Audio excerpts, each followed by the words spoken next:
Hi. Okay. Are we live? 6 people waiting. I'm refreshing my YouTube right now. Am I on? Waiting for on the Cusp tarot. My house has been having Wi-Fi issue lately, so let's hope. Let's hope. Am I on? Am I on? Okay, why is it taking so long? Uh-oh. It's circling right now. Buffering. Okay. I see comments. Okay, he is live. Oh, there we go. Okay. Girl, this YouTube thing, I'm telling you, I'm getting a little tired of it. Let's put it that way, but it doesn't matter. Today is going to be amazing. Hello and welcome to WAI ASKS. This is the final episode of this month. It's not going to be the final episode of WAI ASK, but it will be the final episode of the Asian series. Is that quote unquote right? The Asian series. Because this month I've been interviewing all the Asian American or Asian Canadian or Asian New Zealander of YouTube, TarotTube creators. So today, this early evening, I am so excited and happy and happy. I'm happy to bring her back. She was one of my inaugural Why Ask guests, and without further ado, there she is. Hi, Why. I didn't know I was an inaugural guest for Why Asks. Now I feel very honored. Yeah, well, kind of. Yes, kind of. No. Yes. You just had my honor taken away.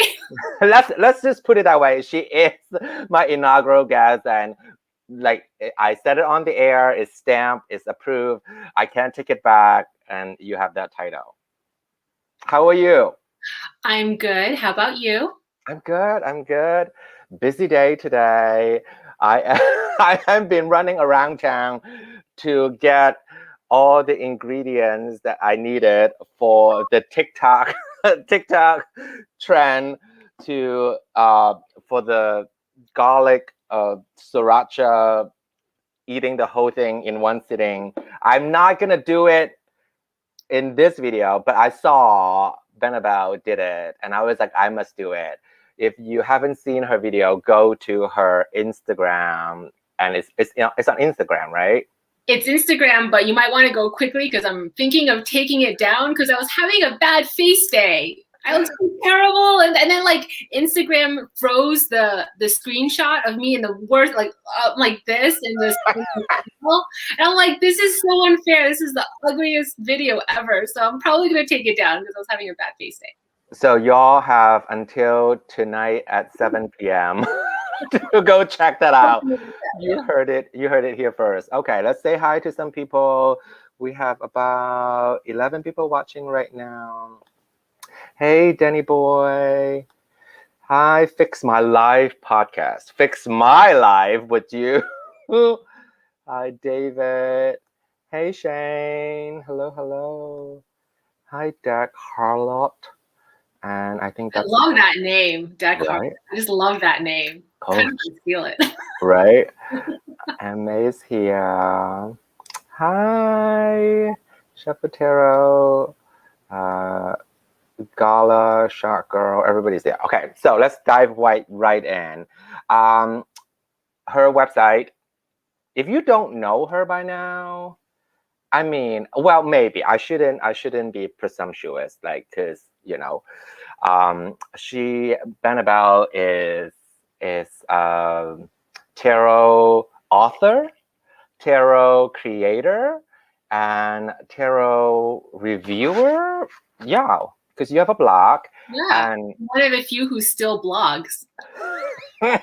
I don't know. People actually still do read blogs, but I just don't have the patience to write so much. How long does it take you to write one blog? Not that long because I think of it all in my head. Like I construct the entire blog post. I've already reviewed the deck. I've already worked with the deck for a couple of weeks to a month. So I know exactly what I'm going to say and in the exact format. And then once I sit down, I just type it all out. So the actual typing, 20 minutes. Well, there you go. There you have it. She's a writer. Okay, she's an author. That's why she can go boom, boom, boom, boom, boom. And let's plug it right now. She created Spirit Keeper Tarot 1 and 2. 1 is the black and white. 2 is the Sepia tone, Vitruvian edition. Yep. Leonardo da Vinci and Vitruvius. And now she is ready to release a full color Revelation edition. Yeah. Oh my God. You spent what, a year? Oh, like it was a year and a half, but then it was the full year and a half. When I say I was working on it, I was working on it nonstop. And this time it was very much about the art. It was about teaching myself art. So for me, this is a very special and very endearing project because it was about learning something that I was completely and utterly unfamiliar with, which was digital art. Right, because the first two, you actually hand-drawn everything. And then do you, I don't know, yeah, let's talk about it. Why not?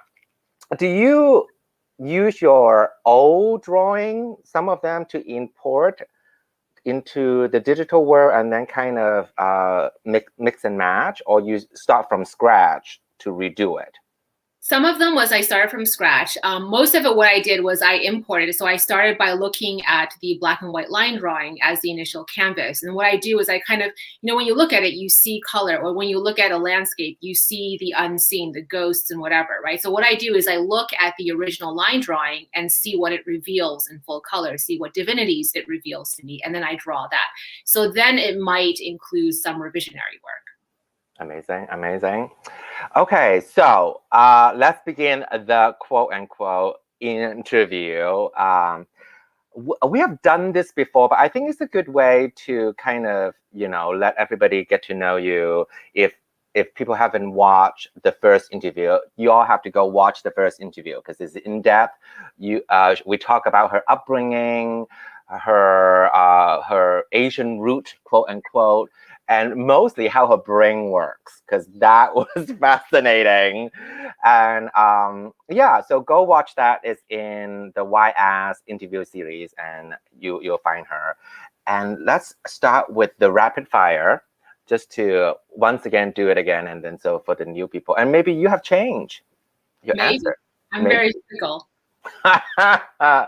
Okay, so here we go. Number 1, what is your astrology sign? Libra sun, Leo moon, Aquarius rising. Makes sense. Number 2, what is your Chinese horoscope animal? Metal rooster. Sorry, metal rooster. Metal rooster. Number 3, what is your Patronus, or which animal best fit you or connects you?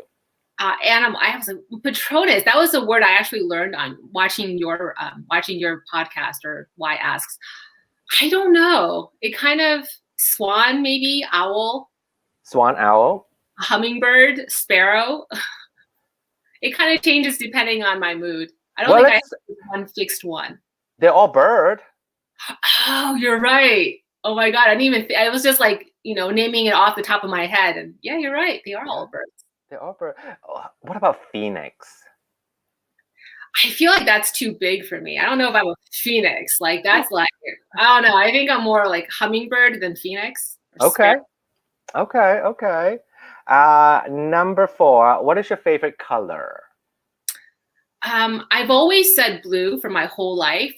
Lately, I've been just liking either black or white, just one of the two. Isn't that sad that I've left the color spectrum? I mean, it's always changing. Yeah.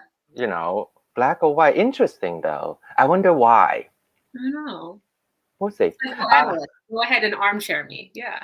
Right. What about your number 5? What is your favorite food?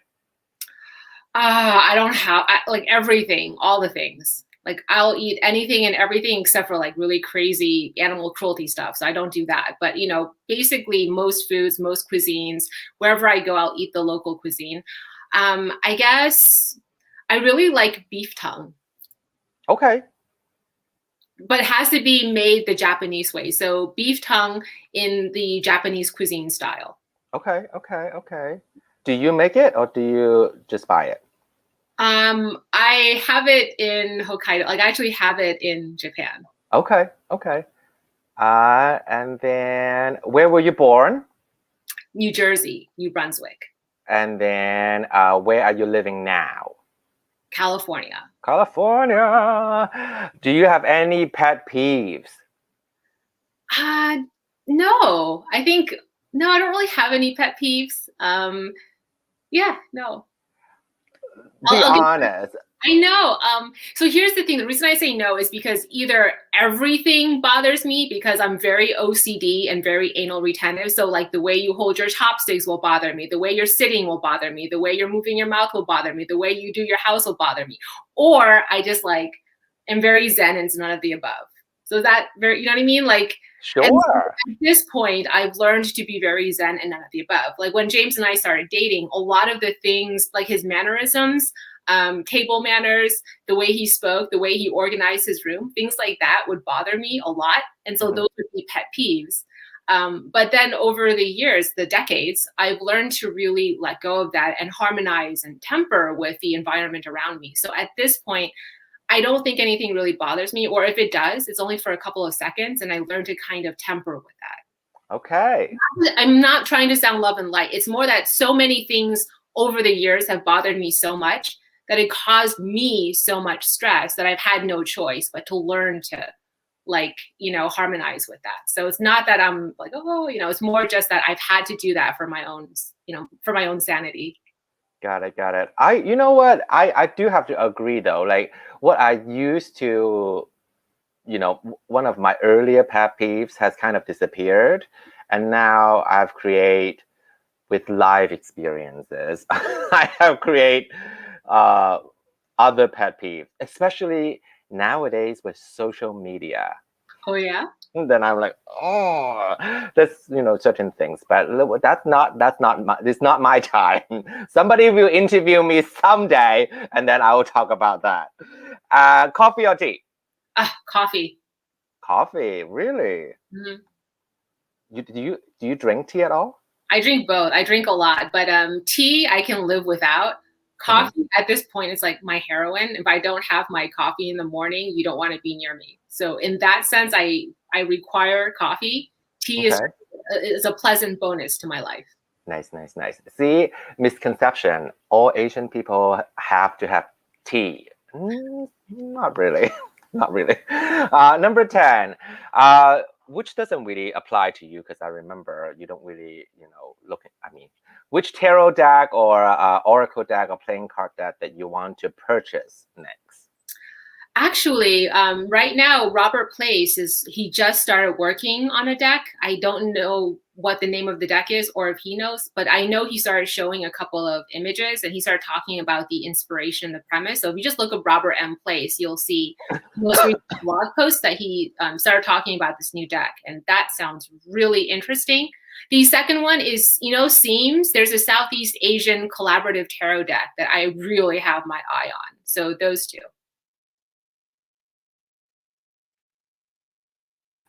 Okay, I'm back.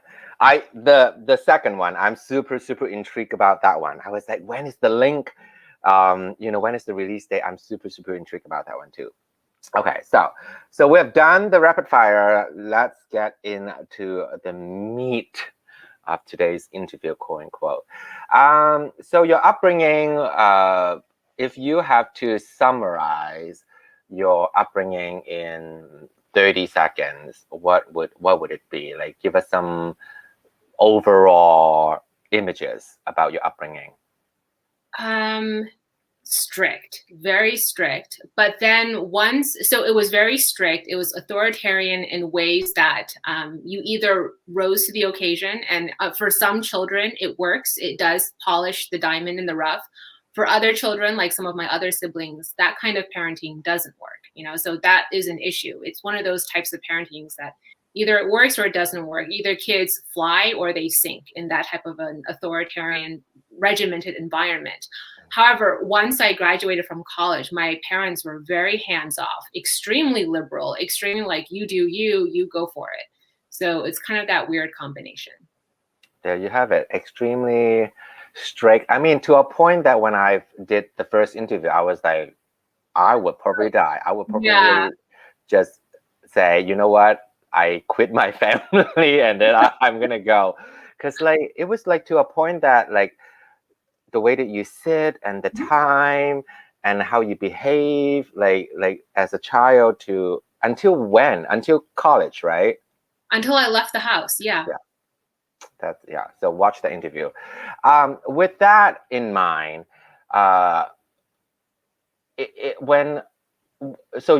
your family life is really, really strict. And what about your school life? In primary school, or or your school journey. Let's talk about your school journey. How was your school journey? It was in upstate New York in a very, very small town, Vestal, New York. So I was the only Asian in elementary school. And I was also in ESL. So I was speaking English as a second language up until the 3rd or 4th grade. And so I remember what that was like. For example, kindergarten, 1st grade, I remember looking at a piece of paper with text on it. And it's not Chinese, I can tell, because I was somewhat literate in Chinese by then. So I was somewhat literate in Chinese. I knew what writing was, but I knew what writing was from a Chinese perspective. So on the paper as a kid, I knew this was writing, but I couldn't understand it. And I remember having that feeling like, what the heck is this, right? And not knowing not knowing the ABCs and really struggling with that. And then having to be told and escorted to some other special class while my regular classmates were, in regular class to learn English. So that I remember pretty distinctly. Mm-hmm. I remember getting made fun of a lot for being Asian, mm-hmm. But I also remember kind of being like a volcano where I'm very quiet, very introverted, and I let you push and push. So for example, in 3rd grade, the kid that sat behind me in class, he would always be like, "Ching chong ching, you should go back to China. You're a chink chink chink." Like he'd always say that to me, and I would just deal with it. I would just be prim and proper and just kind of mind my own business. And then one day, I don't know what happened. I just lost my shit. Mm-hmm. So I took my pencil and I got up from my seat, very prim proper. And this was back in the day when you had a pencil sharpener across the room.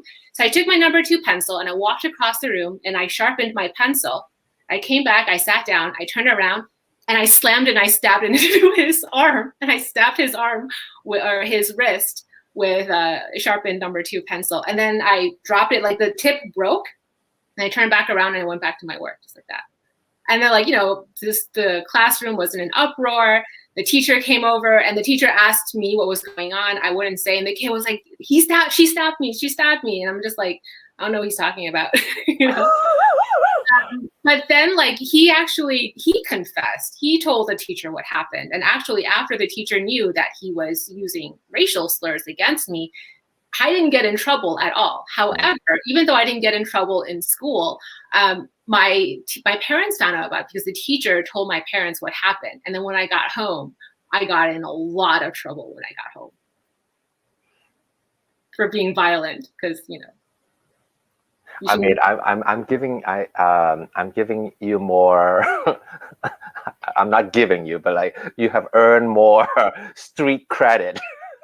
Like, ooh, girl, don't mess with her because she might, she might. So okay, that was name calling, all those stuff. That was in 3rd grade. Did you, besides violent, did your parents or how did they teach you, quote unquote, to deal with those things? Because after being, your teacher told the parents, like, what was their response? A lot of it was suck it up, deal with it. Everybody has problems. This is your problem, just like everybody has a different bag of problems that they have to deal with in life. this is your bag of problems, so you deal with it. And that was kind of, I don't know if that was the best way to teach a kid. I also don't think my parents had a parenting 101 book to help them, So like all of our parents back then, as immigrant parents, they were playing by ear. So I don't really fault them for the way they raised us. I don't think they knew how to deal with racism. Like when my father went to work, I knew later on, much later on in life, he had to deal with a lot of racism at work. So if you think about that, as a recent immigrant, he didn't even know how to deal with it. Yeah. So how is he supposed to teach a child how to deal with it in school? Right. Yeah, that's very true though, because in many ways, our experience is somewhat more similar, because I immigrated from Hong Kong. So when my mom and dad is having racism problem, they would actually come to me, and I'm like, because they don't speak that much English, and then I'll be like, I don't know how to deal with it either, because I have to deal with it at school also, right? But this is how we deal with it. In a way, we immediately start to speak Cantonese. Like, they would call me names, and I would immediately like speak completely different language, and that would be like, they would completely back off, like, oh my God, he's gone crazy, he's being like another, so that gained some power when things like that happen. That wasn't the only time I was violent. In junior high, I remember in art class, another kid was calling me chink as well. And I turned around, I took a yellow can. He was, oh, you're yellow, because that's the reason I took the yellow paint can. So I took the yellow paint can, turned around, and I dumped it all over his head. So I remember it trickled down and like stained his flannel shirt, and we both were sent to the principal's office. And again, I was just like very quiet, very demure. I wouldn't answer any questions. I was like, I don't know what happened. So more power to you. Very like, but I mean, like very volcano. Like I would just be very dormant and passive, but then you push me long enough, I go in a very bad direction. So over the years, I've had to learn to temper that and bring myself back to a place where I don't behave like that. When was your realization, or I would say quote unquote solution, right? Because we all have experienced bullying, right? And then you took it until you explode. When was that switch that you kind of realized that this might not be a good way to deal with it, and then you kind of learn how to navigate racism or bullying? I think when I entered high school, I did a much better job assimilating, which is, by then I was very fluent in English by then. I was, reading and writing and all that. And also I pick up on how you're supposed to dress. And I was fortunately privileged. I mean, not everybody has the same socioeconomic opportunities. So I happened to have the opportunity to be more privileged in the way I dressed at school and assimilated with my fashion choices.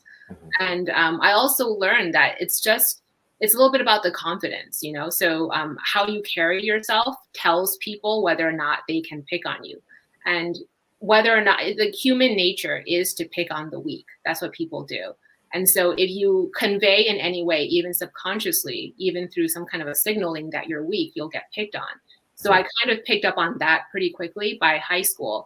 And so I found my own niche. I found my own circle of friends. So I navigated that a little bit better. You could still see the racism in the town, but I learned to see the good and the bad. A small town like Bastille, New York, in upstate, of course, you're going to have the racists, people who aren't used to seeing very different faces or hearing people speak English in a very different accent.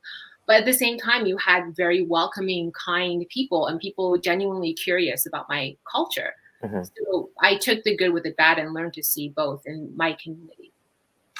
So let's move to college. Was there any I do feel like college was a little bit easier, because I think everybody really have to work in college, right? Instead of snacking off, like that's not much. I feel like college was more on the microaggression racism, kind of like steep into the teaching environment, or because the kids are now thinking that they're a little more grown up, but then you're kind of like, yeah, whatever you just said is actually not that cool. It's actually kind of racist, right? So do you have any like, yeah, describe any of those experiences, any incident that really, that you can think of, or if there's any horrifying experiences during college? Well, freshman year, I was what other Asians would call whitewashed. And what happened was, if you go to a state university school in New York or along the New England region of the United States, what happens is, especially in New York, the influx, almost all of the Asians in those universities are from New York City. So they're inner city Asians. I was one of the very few non-inner city Asians. So I was mixing with all of these Asians with a background that was very, very different from me. So my freshman year, I think from that perspective, I was seen as whitewashed. But then I wanted to integrate, with my peoples, because it was very exciting to see so many Asians that weren't related to me. It was the first time I saw such a huge influx of Asians not in actual Asia. So I was really excited. I joined an Asian sorority, and then the rest of my college experience was very much immersed in the Asian American experience. So it changed very dramatically from that. But then I also learned that ultimately what it is we just don't like different, because even among Asians, if you're different from the other Asians, even though you look exactly alike, you're still kind of ostracized from the group. Yeah, that's very true, very true. I do remember in the college year, because in Nebraska, I don't know, in New York, in Nebraska, we have a lot of exchange students. So like I get to know a lot of the foreign exchange student, and of course they have much heavier accent than me. And I, back then I also have an accent, but it's not as heavy. And sometimes I do feel the privilege of, at least I went to high school and I kind of know if you do that, people will, look down on you or whatever.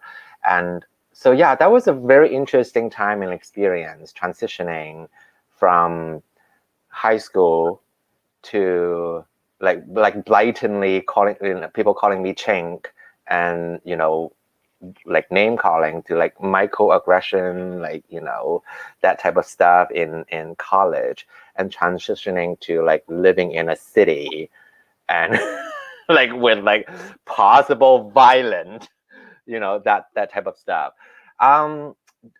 In your life, in your adult life, I would say, have you experienced anything that is quite scary, that is like physical harm, or that you actually are worried about your life or the situation like that? Worried about my life and limb, no. But that's more just because of my environment. I just was lucky enough to never be put in that kind of an environment. So in terms of life and limb, no. But in terms of, like you said, the microaggressions, of course, But I was never ever scared for my life, so that doesn't count at all. That's good. What about your work experience? Well, okay, you went to law school. That took like, I would imagine, forever. How long did it take? 3 years. Law school is only 3 years. For you, maybe. No. Regular. Law school is just 3 years. But then you have to pass everything, don't you? Then you have to take the bar and pass the bar. Yeah. Okay. Yeah. Let's talk about your work experiences. Do you have any?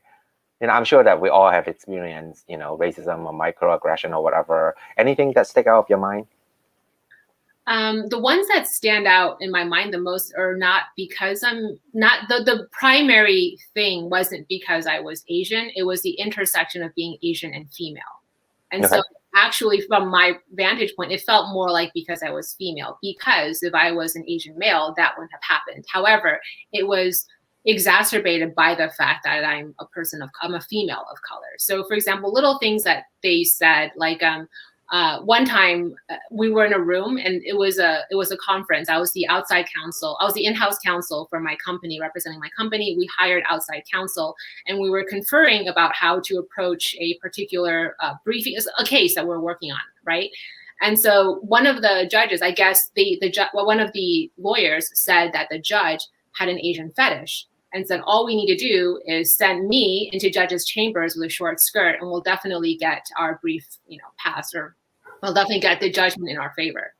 And then he was he was joking, and I'm just like, this isn't funny. And then the thing was, it was more that I was in an environment where there was nobody around me to stand up and say, this is not okay, and I was a 20-something young attorney. The next youngest person was like 40, right? They were all old white men. And I was the only, like by a lot, youngest female, and Asian. So I really didn't know like what to do in that situation. I didn't laugh. So all I could do was to let my face do the talking and show that I was really not, I'm not amused at all. And like, oh, lighten up. It's just a joke. No one's sending you anywhere. Like what? And so, but then if you're asking the analytical question, is that Asian discrimination or is that gender discrimination? Both. Right. Both. Even this, is that the right word to say stigmatism? I can't say it. The stigmatism of Asian female, like they have to be demure, like, obey, like that. Gross. Yeah. What do you do to regain power then? In that situation, I couldn't. I just felt, you could feel the power draining from you. You just felt completely powerless in that situation. And you were just like basically waiting for that moment to end. And that was it. And then I remember thinking to myself, I am not going to be the type of woman that runs into the bathroom and cries. I'm not going to cry over this. So I remember just like sucking it up, going back to my office and just like, soldiering on for the rest of the day. And then I went home and, of course, told my husband, and he was like, what the fuck? He's like, what? How could that possibly happen in this day and age? I mean, of course he didn't mean that. We all know how it can happen. But, it's just, even though it's hard not to still be shocked every time it happens. It's just one of those, I don't know why we're always, fake shock when it happens, right? Yeah. We know that, with the upbringing of, being strict and tough, right? I remember you said that you were not allowed to cry. Yeah, I remember. Yeah. Right? My father trained us very strictly. I remember other people like uncles and friends, aunties and stuff like that saying to my dad, their daughters, they're not sons. Don't treat them like sons. So that gives you a sense of other adults are saying that to my dad, right? I remember when I was practicing tennis, when I was training in tennis, I kept missing a particular shot. And instead of going easy on me, he went harder until it would like hit me. And he goes, if you don't want the ball to hit you, you have to be able to hit back. And I know people are gonna be like, holy, that sounds terrible and terrifying. And I think if I take a moment to dismantle that, it probably was. But in my specific case, not in terms of a parenting technique, but in my specific case, given the challenges I ultimately had to face in my life and in my career, that type of teaching toughened me up to experience the experiences that I had in a way that could help me survive, I think if I didn't have that type of upbringing, I would have broke many times over being a young Asian female in an environment that was constantly surrounded by older white men. And to be able to try to stand my ground on equal footing with them all of the time and to assert myself and assert my own writings and to be able to do that without my father's upbringing treating me like that, I don't know that I could have succeeded. So, do you cry nowadays? I cry during movies like cartoons. Every single time I watch The Lion King, whether it's the cartoon or the live action, as soon as Mufasa dies, I'm in tears.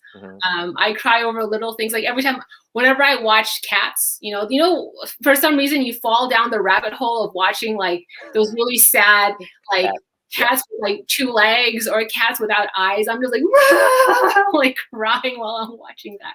So but I do find if I'm facing something that is sincerely emotionally difficult, I actually go stoic.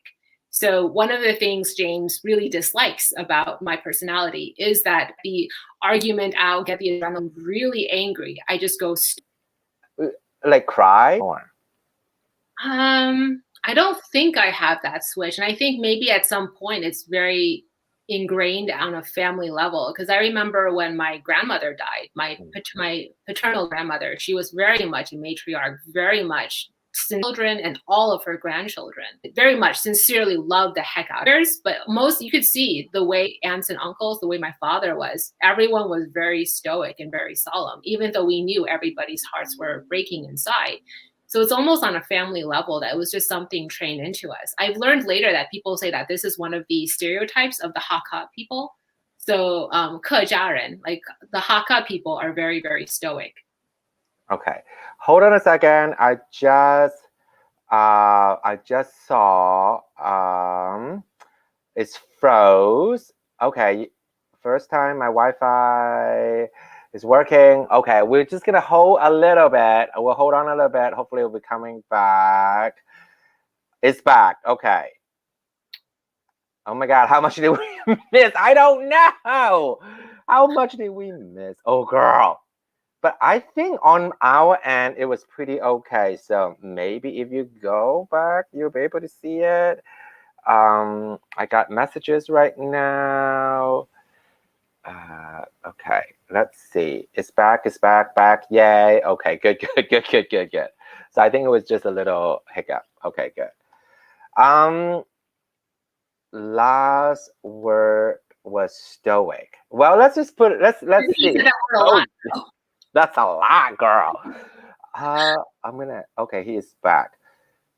Last word is stoic. Should we go back or should we just keep? Well, how about the part when I said that it might be, like I learned later on in life that this type of stoic nature might be attributed to the stereotype of Hakka people. Mm-hmm. So good. So to sum it up, I asked her, do you have that switch to actually be able to, if you do want to turn on the waterwork, if you can, but she said no, because it's so ingrained, like immediately, the stoicness and the Hakka people, the tradition and everything else. So yeah. I think the worst is like tears will come down my eyes. That's it. That's the worst that happens. But I'll never like, never like all out, crazy bawling. Do you ever want to? Do you ever want to feel that way? No. Okay. No. It's more that I channel it. Like when I feel that anger, that boiling up of hostility or anger, belligerence, I condense it. Like I keep on pushing it and I condense it almost like a laser beam. Mm-hmm. And then it's this like really condensed something. And then I just look and find a direction and it goes somewhere. And sometimes it's very constructive. Sometimes it's a book, right? Mm-hmm. Sometimes it's a tarot deck. Like it can be very, very productive. Other times it's not okay. Like at 9 years old, it was stabbing a kid with a pencil, So it depends. It ranges in productivity and health. But yeah, I tend to ball it up and condense it until it's a laser beam. And then I just find a direction, point, and I shoot. That's a good, that I have to say, I have to send you a gift card, thank you note, tarot deck, whatever. Last month, I have this enormous headache situation with a roofing company that scammed my mom and dad, and then there was a construction lien putting on my mother's house, and they're asking for $3,000. It was like nightmare, like one of the things that I like hate to deal with. So I email or a message Belle. I'm like, if this is the case, like, what should I do, like steps wise? And she was very kind to say, look into this and this and this. And I was able to DIY being a lawyer, like my under lawyer, like, I can do this. I was like on my computer, I'm like looking up this and this and that. And thank you so much. And it really helped me to at least know which direction I needed to go. And I remember we talk about, you were so angry. You're like, oh, injustice, like I was so, I was so thankful to even know that, besides just being a lawyer, that you were emotionally like invested, like this is unjust. This happened all the time. Well, it does happen all the time. That's why I was angry, because it was like, what, again? That was kind of my reaction. Because I live in the Bay Area, I'm very much connected to Oakland Chinatown and San Francisco Chinatown, and I do a lot of pro bono work for them, and I see this all the time. My parents have learned, so because my parents have 2 daughters who are lawyers, they've been schooled, so they know. But for example, my in-laws, I remember during the entire time James and I have been together, I've had to do lots and lots of sort of digging work, backtracking for my in-laws, because they just get themselves into these situations, or like pyramid schemes. They get into all kinds of crazy stuff. And I think it's because a lot of the times when you're a business person with kind of I'm not saying they're con artists, but if you're savvy, you know how to cold read people. You know who you can get money from as a business person. And they look at a lot of Asians, especially immigrant Asians, our parents' generation, and they see them as easy targets. And so that's why it makes me so angry. Right? Because and she brought up a great point when we were talking about my dilemma with the roofing company and everything, because most of the time, because of the language barrier and somewhat the way that Asian, quote unquote, Asian culture, like we don't want more drama. We don't want to go to court. We don't want to go through, like, if we have the money out, it's just $3,000 pay, and it's a lesson that we learn, we move on, right? But it's in a way, it's such a unjust, like we pay for it already. Why do we need to pay even more? And I wonder, right, for your experience, when do you feel like you want to speak up, and when do you want to, quote unquote, avoid? When what I say can make a difference. So for example, in the Asian American community, where there is rampant and incredible access to justice, I find that I can do something, right? So I'll speak up through demand letters written to the parties that are hurting the Asian immigrants. I speak up when what I do can actually have a measurable benefit to the situation that's happening. But if me speaking is not going to bring measurable benefit to the situation, then I find that that voice is better heard from somebody else who can be a lot more eloquent than I am. And what about you personally, for your personal experience, if you feel like, you're being misunderstood, or quote unquote there's injustice, directed towards you, like how do you usually, what are your steps to deal with those things?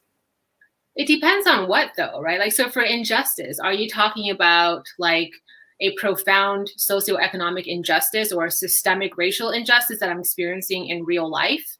Where, I do need to stand up for myself, because me standing up for myself isn't just about me. It's standing up for my community as well. It's saying, hey, you can't do this to people who look like me.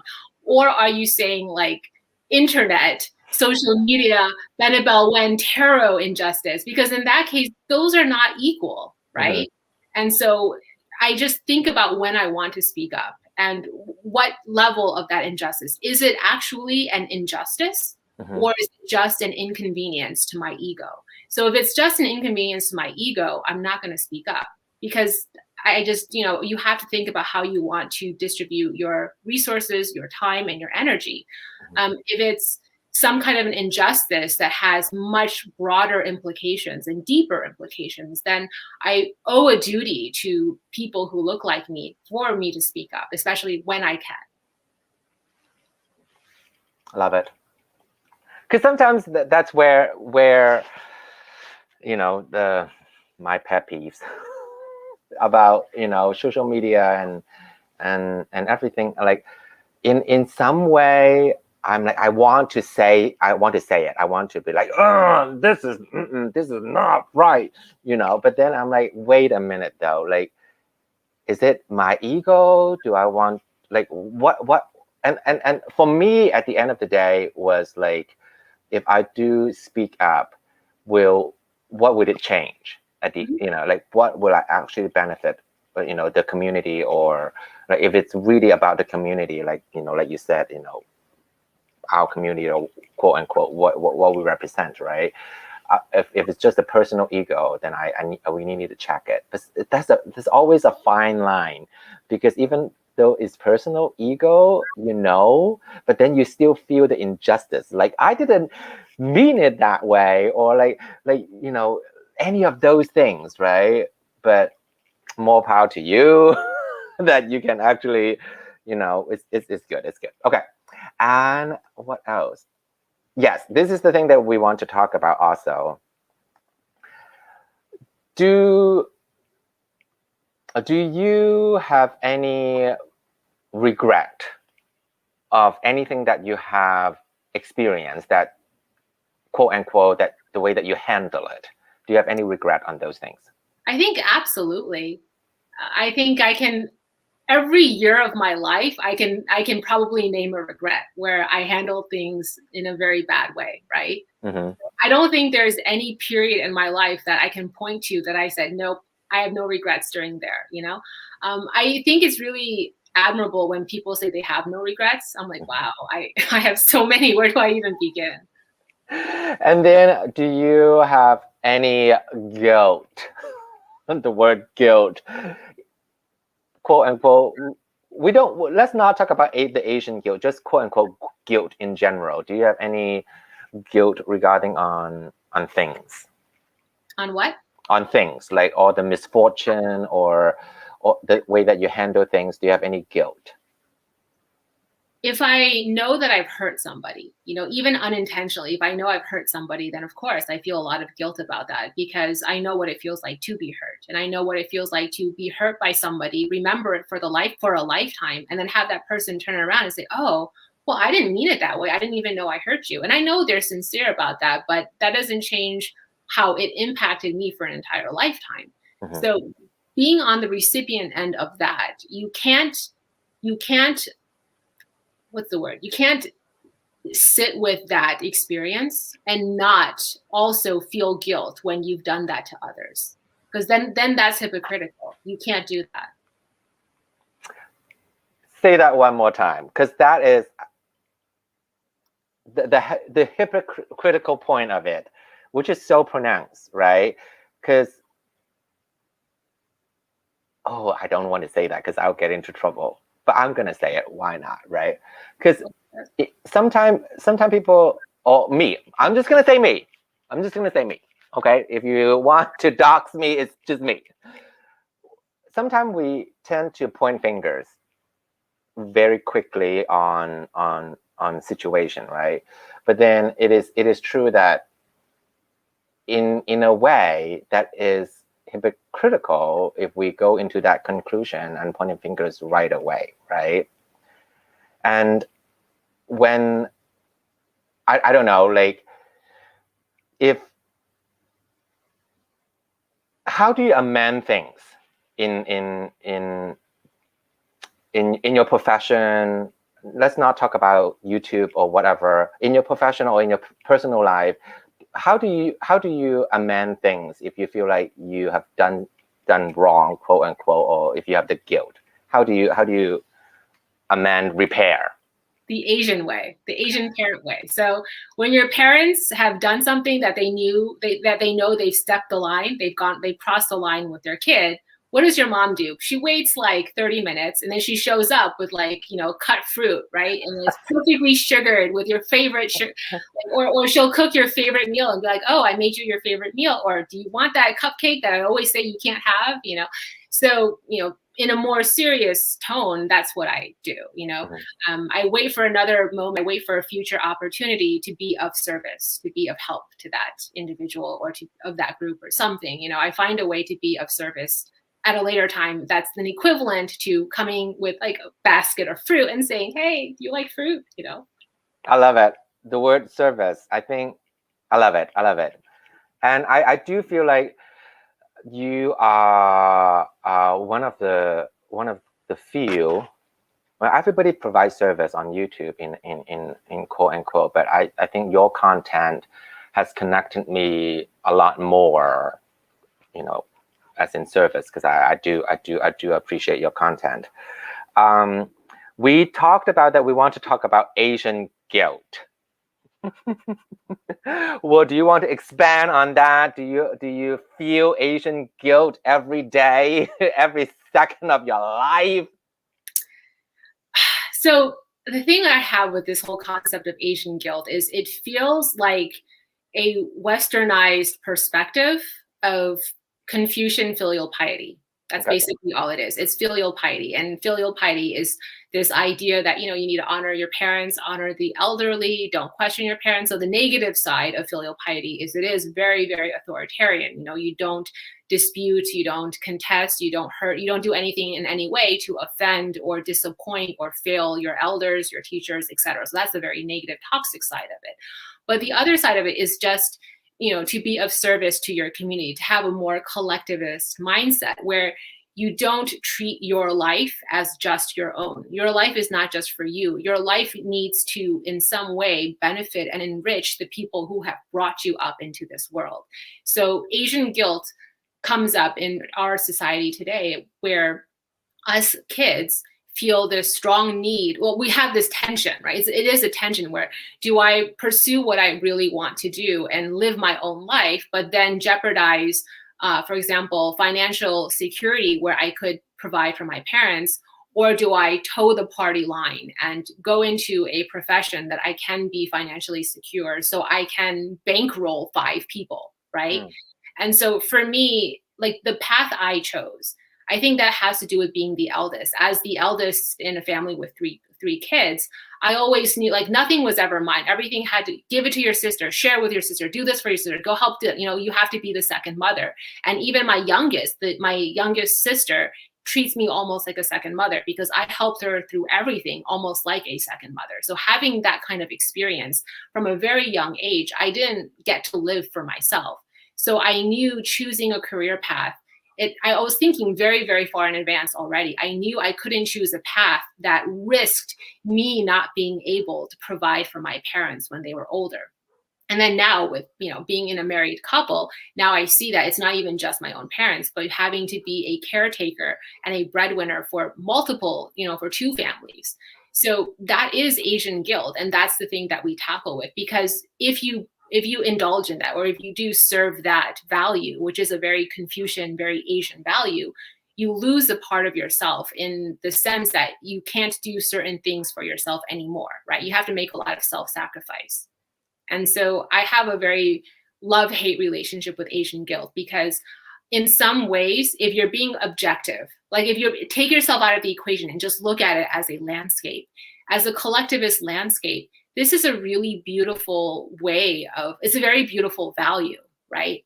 But all things good have a bad. There's nothing that's pure good, nothing that's pure evil. So there's a lot of negative, toxic sides to filial piety as well. But collectively, I do think there's something great about that as Asians, we shouldn't let go of. Did I get on a soapbox there? Sorry, I ranted. That's a TED Talk right there. That's a TED Talk right there. We quote that. Yeah. Okay.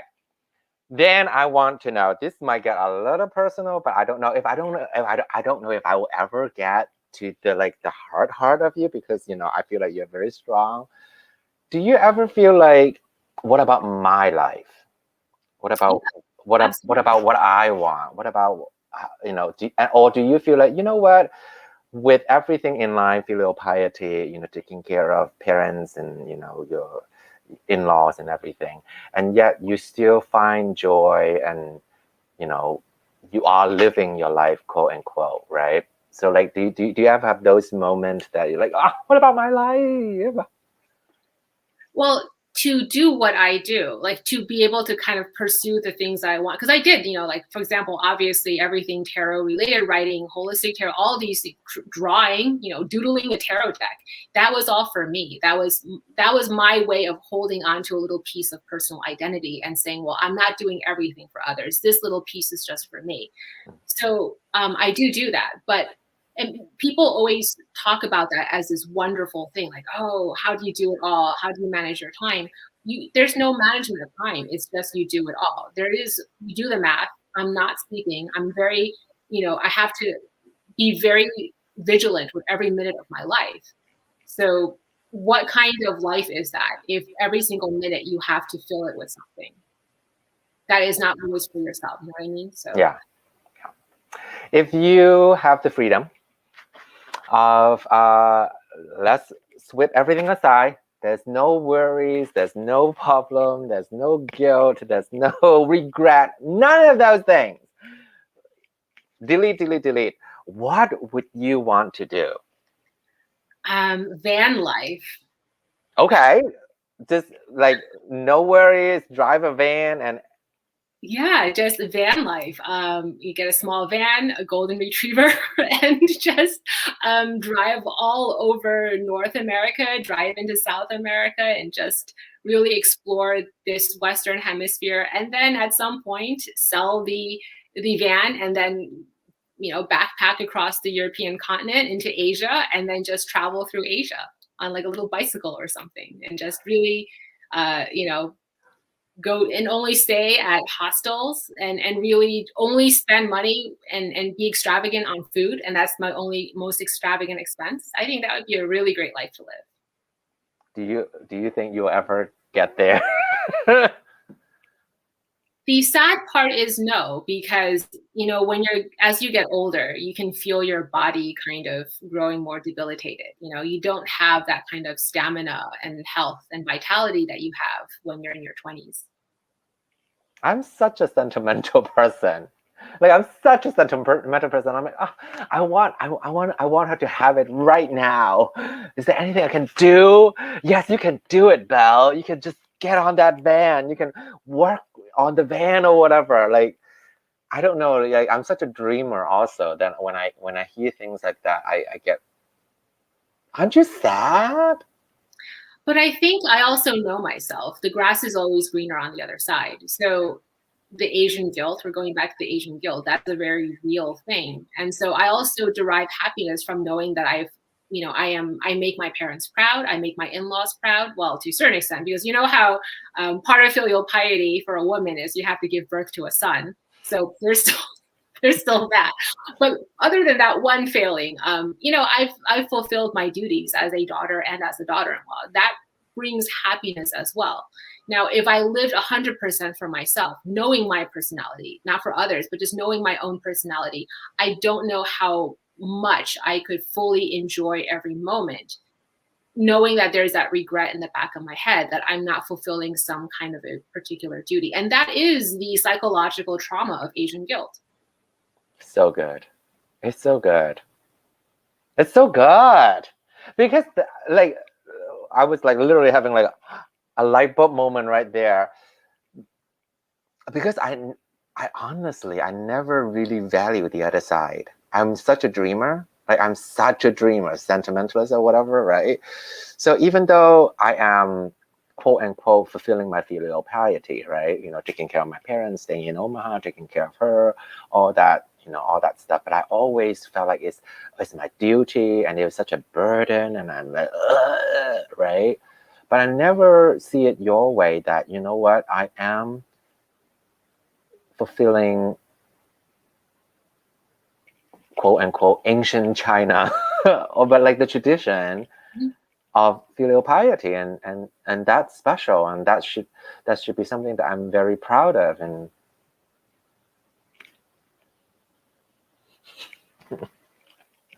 journal tonight about that. I love it. Okay, great. So it's 1 hour already. We'll talk a little bit more. And I think I'm going to open up the room. If you have any burning question that you want to ask Belle, they probably want to ask everything about the Bring it. Spirit Keeper number 3. Anything that you want to ask, drop it down in the comment. At me though, so that I can actually know that it's a question, because it might go really, really fast. So at me, whatever question that you want to ask her, and she said that bring it. Let's see if she'll answer it. Okay, great.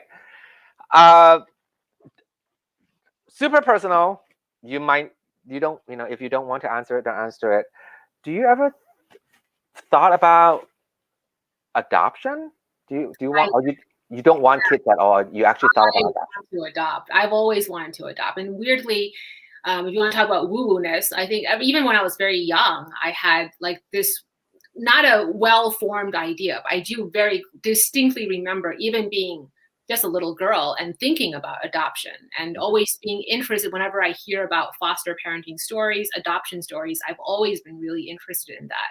So if I wasn't married to James, I would absolutely adopt. There's no question. I would have like 7 kids in my house right now, but James is very, like, he's more of a traditional Chinese guy. And it's not him, actually, it's more his parents. So you can't exactly fault James either. It's more through James's Asian guilt that is connected to his parents, my in-laws. Adoption is probably out of the picture for us. Okay. What is your biggest hope and dream? My biggest hope and dream? Besides van life. Like, do you want to... Biggest hope and dream as in, let's put it this way. We all have ego. Let's talk about ego, right? What is your biggest hope and dream for your ego self? Like, for me, it'll be like winning an Oscar, to be like super famous, right?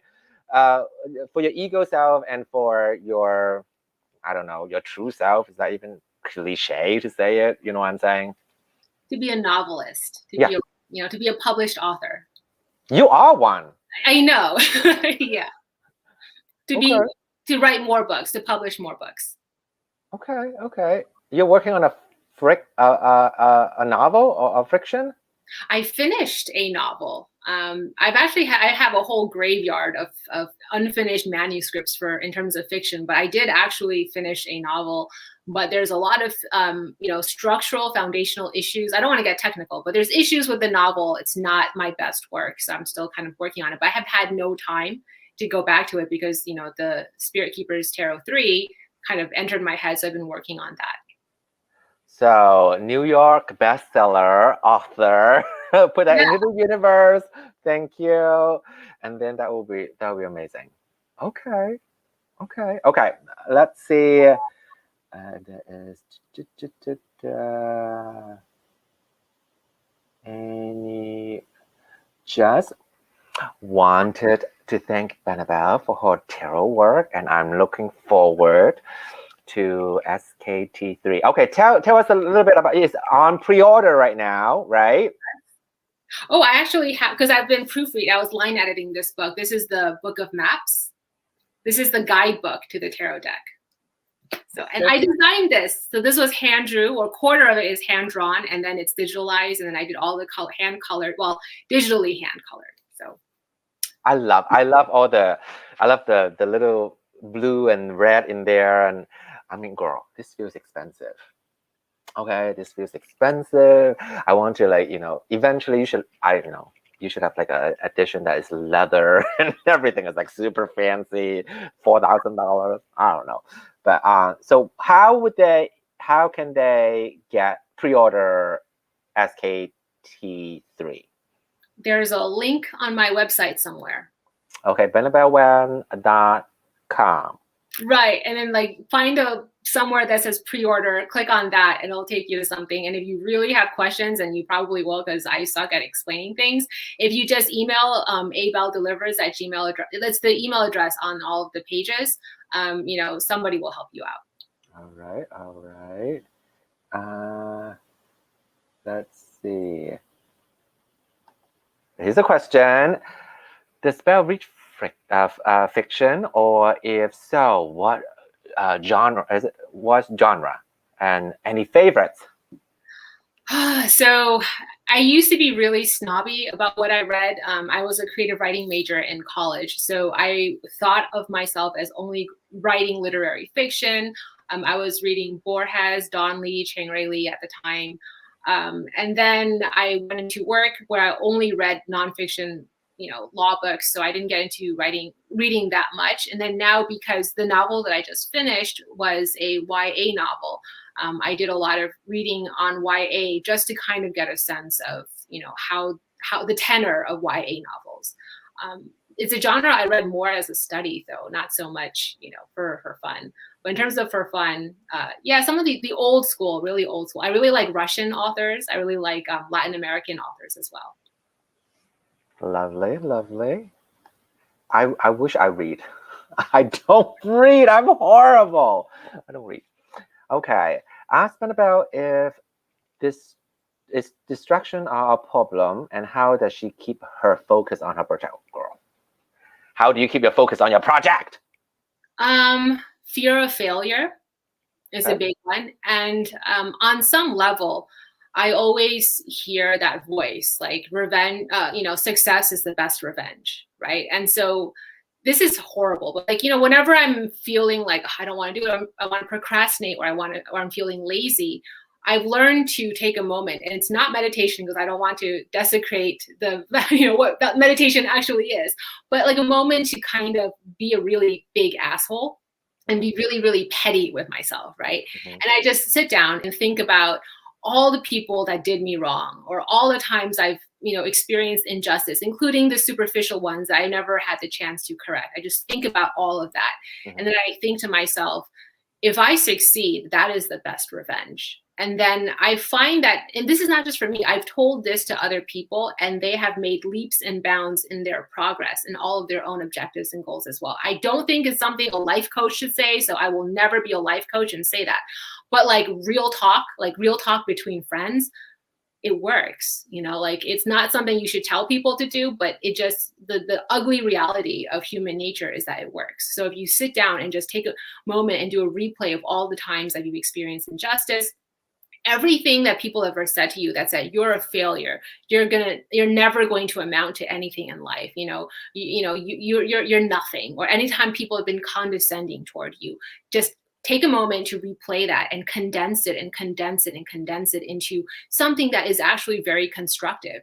And it's almost impossible to not be extremely focused to finish your goal, because in your mind you feel like you have so much at stake. And you see this in terms of the stories of heroes. The reason people achieve heroic acts is not because that person in and of itself, by some nature or gift of God, is a hero. It's because there was such high stakes at play. And so if you don't think there are high stakes at play, you're never going to get off the couch and get off your lazy ass. But if you feel like there's high stakes at play, it's almost effortless to get off the couch and get your lazy butt in motion. Very true. Very true. Not a TED Talk. Not a TED Talk. That's just like, friend to friend. No, for sure though. That I have the same. I have the same method, quote unquote, because the people kind of like I think I'm known for within my friend circle that I am driven, and I don't remember the word that like I'm persistent. Like I keep on. When I say that I'm going to be on TV, I'm going to be on TV. Like I'm like, no matter what. Like if I'm gonna get an Oscar, I'm getting an Oscar. I don't know, but like in a way, it's such a ingrained thing that my father and have kind of said that to me. Like the best revenge is when you say that I'll show you what I can do. You can achieve things, and yeah, so that's that. So agree. More question. Have you seen Nomadland, and if so, what do you think? I've never even heard of it, but now I will watch it. What is it? Is it a TV show, movie? What is it? It's a movie, and I think they just won the Oscar, and is by an Asian director. Oh, okay. Asian director. I have to watch it too. I have the had the DVD, but Annika, I'll watch it. I'll get back to you on that one. yes. Okay, this is just a comment. What I admire is even with the massive outpouring of admiration of her deck, Benebell still kept the price very reasonable for SKT3. Such consideration, $5,000 for all. No. Okay, I think you could totally combine. You can combine the van life with being a successful published author, taking care of parents, in-law. Whoa, well, you have to have 3 vans. One with you and you and James. Well, you will drive the one that with your parents, and then James will drive the one that with their parents, and then your sister will drive it. Like, it's possible. It will be like a van van gang that will all go together. That's not a bad. That's not. I do like the van life though. I thought about it. Right. The freedom and the idea of like, fuck the establishment. Like, fuck it. I have my van. I can do whatever I want. I don't need to worry about rent and everything. It's beautiful. I love Benebell's Tao of Craft, which I have it right there. Does she have any author recommendation on Taoism to continue studying? In the English language, no. And actually, I always, because I've looked, I've gotten asked that question so many times that I've tried to look, and it's not that they're not great books. It's more that a lot of it is unverified personal gnosis, which is really interesting if you're curious about other people's UPGs from a Taoist perspective. What I think is more potent is to take, for example, the I Ching, just to get a sense of proficiency with I Ching divination and understanding the Book of Changes. And just from there, a couple of other sort of seminal Taoist texts, and see how you can, like, what do the words of Lao Tzu, like, what do his words mean to you? And filter that through your life experience and kind of build your own grimoire, build your own practice in a very independent, self-created, autonomous way. That's what I recommend the most. And that's actually very, very Tao. Self-create is very, very Taoist. And that is the most authentic, quote unquote, way you can practice Taoism, especially esoteric Taoism. So you can read other texts, in which case all of them are equal. You can read any of them from the vantage point of, I'm reading about somebody else's unverified personal gnosis, and then seeing how you resonate or don't resonate with that, but don't take it as gospel. Great. Which I resonate with that. I do want to ask my term to ask question. I hear what you say, but in the back of my mind, there's a voice saying that there's a right way to do it, there's a wrong way to do it. How do you address that? There's a majority rule, there's a majority way of doing it, and there's a minority way of doing it. There's a dominant approach, and then there's a minority, not as unpopular approach. And that's there's no right or wrong. There's only what's dominant and what's not dominant. And you can choose, if you want to pursue a more orthodox path, then you pursue an initiatory path, in which case you would actually find a group that that you feel you can connect with, and you would initiate into a closed tradition. That's a very orthodox path. If that's not the path for you, and I reckon for most of the people that are interested, that's not the path for them, because that's a very, very different, and that takes over your life. Closed initiatory traditions in Taoism, it's a lifestyle. It's not a religion. I mean, so, you know what I'm saying? Like, it's your whole life. And I've seen how it takes over in a person's entire life. It takes over your entire family's life. So if that's what you want, then all the more power to you. But if that's not what you want, then does it make a difference? You can kind of be very eclectic and pull pieces from the dominant approach, but then self-create that minority approach for yourself. Wonderful, wonderful. It just frees, I don't know, like, it frees me to have the courage to actually trust what I quote unquote learn and do. It's like, it will work, in a way that, like, it means something to me, rather than I don't know what I'm doing. This is probably wrong. Yeah, thank you for that. Okay, is there any other question? I don't think there's any more question. If you have more, put it down there. Do you? I want to get personal. Tell us about your friends circle. Like, who are like what? Like, what do you only have tarot friends? Do you have like lawyer friends? Do you have friends that like what I'm saying? Both. I kind of feel like I have different circles, and I kind of navigate between the different circles. So I do have a circle of like tarot witchy friends. Most of them are online. Then I have a circle of like lawyer friends, and that's almost all in person. I've never social media like I don't have a social like online friendship with other lawyers. They're all in person.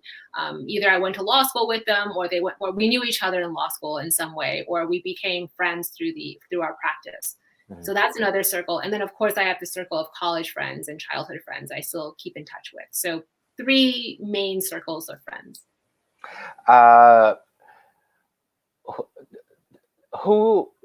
This sounds stupid to ask, but like in perspective, because I can say it in my circles, which circle of friend knows you the most? Like, quote unquote, the real you the most? Because if I have to say it, my actor friends will know that this is the why. This is the why that we know. I would say that my actor friends knows me the deepest. What about you? I would say they all know a piece of me, and they're equal pieces. I wouldn't say even the people that I went childhood friends, they know me in a way that for example, online professional sphere of witches and tarot readers will never know me for sure. There's no changing it. That's immutable. At the same time, there is something about 2 people, no matter what your tradition, and I found this to be true, that the one thing that is the strongest bond as a social identifier or personal identity is that of a practitioner. Because I find that if they can be of a South American tradition, they can be of an African tradition, they can be of a Southeast Asian tradition. If they are a practitioner of the craft, I get along with them instantly in a way that I'll never get along with a childhood friend or another Taiwanese American who's half Hakka and half Hokkien. You see what I'm saying? Like, and female.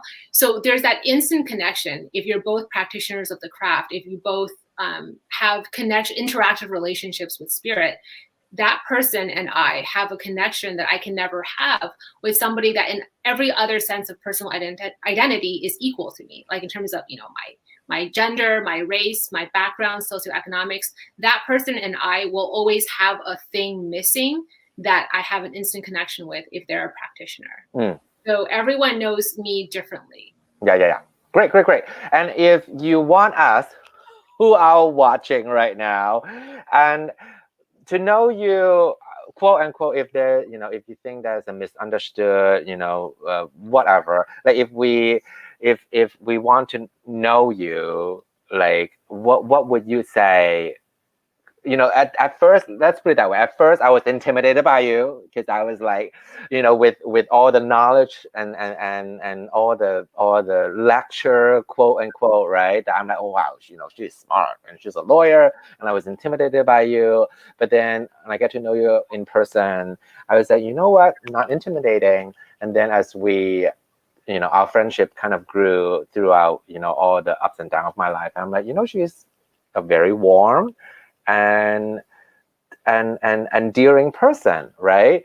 And if you need to have this disclaimer that you need to do right now to the world of tarot tube people, what would you say?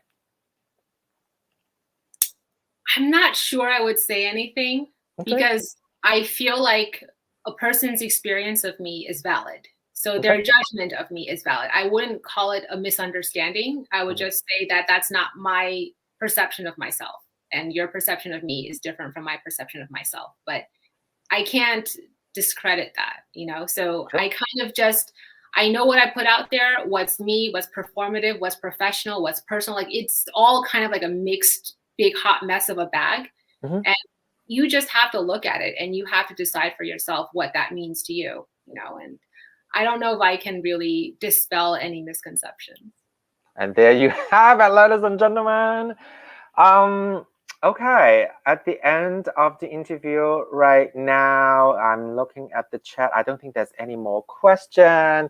So at the end of my interview, the honorable guest has 30 seconds to do whatever they want to do. And you can promote your tarot, you can, whatever you want to do, is the floor is yours. So here we go, Miss Benebell. Forgot about this. I'm working on a tarot deck. Well, I finished the tarot deck, Spirit Keepers Tarot the Third. If you're interested in that, go to benebellwen.com. And be kind to each other. That's all I really have to say. Be kind to each other. Try to figure out what the other person that is pissing you off is going through. Try to think from their perspective, and that might make you a little bit more compassionate to why they are behaving the way they are from your vantage point. Yeah, thank you, Tiger. Zach from Tiger's Abyss. Oh my God, thank you. I think he deserves commission now or something. Don't tell her that. She'll be like, I want the first edition of the Spirit Keeper 1 and 2, which, you know, that's a lot of money right there. Okay, great. I think that's it. Yeah. If you want to pre-order, there you go. I still have to place my pre-order. Pre-order to order, and that's it. And then my best assessment right now is, as long as you order in 2021, pre-order or order, as long as you get your order in by 2021, you should have a deck. No guarantees after 2021, but as long as you order this year, you'll get a deck, because it is a limited run. There you go. So if you don't have the money right now, put $1 down, and you only need like a month and a half, and you should be able to buy the deck. Amazing. Okay. Well, thank you so much, Belle. Thank you. So well, you haven't uploaded any video of late because of the tarot deck, right? Do you think you'll go back to uploading video anytime? No? On YouTube? I mean, I don't know. Like, I've been listening to a lot of the tarot community on YouTube, you know, what they've been saying about the community on YouTube. And maybe things happen for a reason, you know, and I don't know if that's the place for me anymore.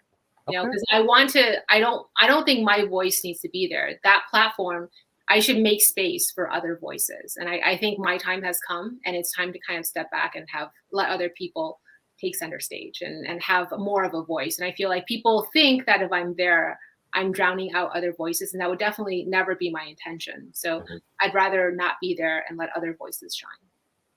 But you always come to my channel. I'm always like squatting on other people's channels though. So you'll see that I'm constantly a squatter. And then we'll do interview, we'll do game night, we'll do whatever, we'll do food eating thing. I don't know, but it will always be fun. So yeah. So thank you so much, Belle. Thank you. All right. Bye, Belle. Okay. She's great, isn't she? She's so great. Anywho, so that's my last interview for this month. This ring light is too blinding now. This is the last one. So hopefully I will email everyone who has been on my Asian month guest. Maybe we'll do a get together in May, and then we'll do mukbang, right? Mukbang. I don't know how to say it. Mukbang. And we'll just bring some food and we'll chit chat. We'll play games. Maybe we'll do truth or dare. I don't know, something that's like super stupid that is not tarot related. I don't know. And then kind of like a hooray at the end. So no more interview. Oh girl, an icon, truly. Ooh girl. Are you talking about me or her? Thank you. But eventually I will, May I'm busy preparing for my theater, my token theater, and my play. So maybe in July or summer, I will have another WAI ASKS series. And who knows who I will interview next. But speaking of, my theater. We just announced what we're gonna do next on Token Theater. And do me a favor, if you have not subscribed Token Theater YouTube, go to YouTube, type in Token Theater, and you'll see not Token Theater and Friends. That's the podcast. Token Theater is a yellow logo with a yellow coin, and you'll probably see my face if you click on that. We are ready to do the final online presentation of a play that I co-wrote with the artistic director called Zac Efron. That's right. The final chapter. It will be there. We're doing it in June 3rd and 5th. So subscribe. We are at like 60 something right now. I want to get 100 so I can change the name to youtube.com/token theater. We need like 30 more people to subscribe, and we have 20 people right now, so you all can help me to go subscribe. And if you want to know more information about the play, about the presentation in June, which I'll be heavily preparing in May, you can go to the tokentheater.net. All the good stuff is there. I'll be in it, and girl, let me tell you, we have some yummy, delicious leading man. I mean, he is like hot. He's like muscular. He's good looking, and he's gonna play my other half of the show. Cause girl, ooh, y'all have to go check it out. Cause he's yummy. So we were so lucky to get him. But anywho, thank you so much. Yes, thank you so much for watching. And remember to subscribe and all the stuff. Maybe after this, I'll do an unboxing after dinner. I don't know. I think somebody will go live after this. I think Zac is going live or whatever. One of us will go live. So thank you. Have a good week. And I'll see you next time, probably in a couple hours. Bye. Boop. And